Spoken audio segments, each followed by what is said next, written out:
Cyber attacks over the years have been growing in number and sophistication. Existing approaches to cyber defense, such as firewalls, IDS, IPS devices, and other peripheral security appliances, can only do so much when faced with these growing threats. But what can we do about it? Most companies find after a breach that the indicators of compromise, or IOCs, were there in the logs all along. They just didn't know what to look for at the time. By sharing this threat intelligence, other companies could detect and stop a potential breach before it occurs. There is a growing consensus among cybersecurity professionals that this approach is not just a good idea, but could be essential to protection against growing threats. Some do participate in sharing groups, but limit what they share. What limits sharing is fear. Fear that the data will be used by hacking groups to attack them, or that it will cause reputational damage resulting in a drop in stock price. They are happy to receive threat intelligence from others, but are less inclined to share their own data.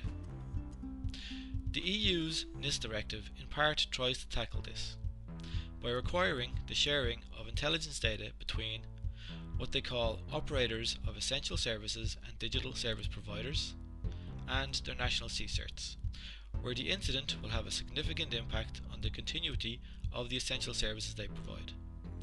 But are the concerns of companies addressed by this directive? Nothing in the current draft appears to tackle these fears. If companies' fears are realised, it could potentially cost them millions, so addressing these concerns is of real importance if we are to make this work. There are two main areas we would look to address. Number 1. Control of the data and its entry. Using a NoSQL database and partial replication, meaning each node of the database will contain a subset of the data, and to make sure no one person or company has control of the data, we are going to include some blockchain features, such as decentralisation and a high level of transparency by including immutability. Number 2. IOCs being linked to specific companies. To tackle the IOCs being linked to individual companies, we are going to implement anonymity around entering the data in the form of ring signatures. Ring signatures will provide the anonymity we so desire by allowing entries to be signed by using the signer's private key and the public keys of other participants, making it impossible to tell which of the signers entered the data. To add an additional level of security, we will use forward secure ring signatures, where the private key changes after a set interval, but the public key remains the same. This means if the private key is compromised, entries signed with the previous private keys are still secure.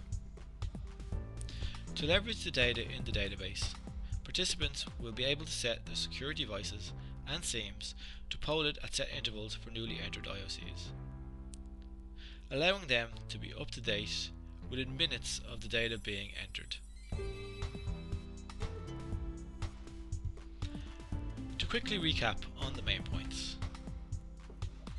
This would be a European-wide intelligence sharing database. Each national CSIRT would host one or more nodes of the database. Each node stores a subset of the data, and each piece of the data will have 3 copies in the system. Data is entered via a client interface. Each entry is signed by a ring signature, and the keys that make up the signature are verified to ensure they are all participants before the data is stored in the database.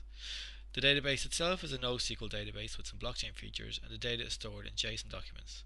Participants can then configure their SIEMs and other appliances to poll the database for recent OCs to ensure they are up to date. This has been my presentation on improving threat intelligence sharing. Thank you for watching, and I hope you enjoyed it. Please follow the link below to fill in the accompanying questionnaire.